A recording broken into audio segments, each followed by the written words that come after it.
Huh, Lego Star Wars for just $1? Hell, I'd buy that for $1.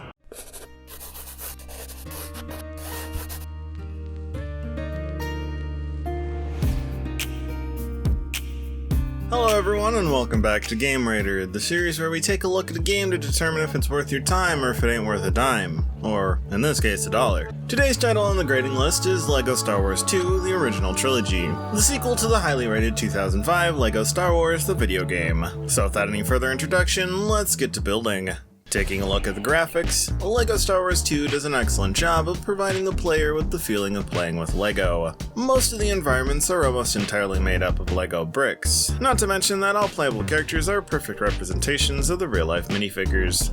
In addition to most of the in-game vehicles following the philosophy of the one-to-one, toy-to-game representation. The theme of Star Wars is captured rather well by providing a wide variety of familiar locations, albeit turned into their LEGO counterparts, which leave the graphics coming in at an A. Turning our attention to the audio, the game features plenty of Star Wars music, which I would play here, but then the old mouse would banish this video to the Sarlacc pit. When it comes to sound effects, you have the standard blaster and lightsaber sounds ripped straight from the movies. With this being an early LEGO game, there isn't any voice acting. Instead, characters are delegated to communicate using only hms and ha's, resulting in most cutscenes opting in for more physical humor rather than verbal. Overall, leaving the audio at an A+.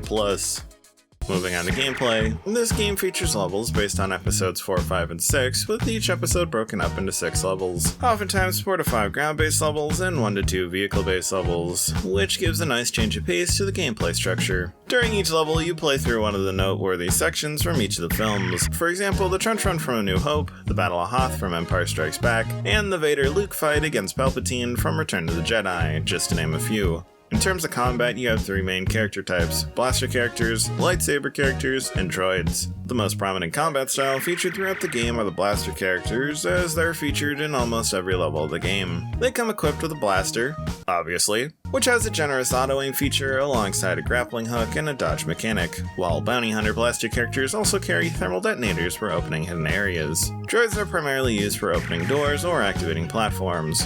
On the bright side, enemies don't target them. Lastly, you have the lightsaber characters. Whether a Sith or Jedi, both types can double jump, deflect blaster shots, and use the Force to manipulate objects. Some characters have additional abilities such as Vader's Force Choke or Palpatine's Force Lightning. The game also features a local drop-in, drop-out co-op, where you can have a buddy pick up a controller and join you in the fight at any time. There are also a ton of collectibles you can obtain in the form of studs, which work as the game's currency for hints, characters, and vehicle unlocks, mini kits that you can use to build mini models of vehicles to view in the cantina, gold bricks that you can use to access bonus areas in each of the episodes, and lastly red bricks, which work as a barrier for purchasing cheat codes from the Cantina's shop. With all these gameplay features, you're sure to have plenty to do during your time playing. In turn, having the gameplay come in at an A+. In conclusion, if you're a fan of LEGO, Star Wars, or both, this game will definitely be something to consider taking a look at, leaving this game with an overall grade of an A+.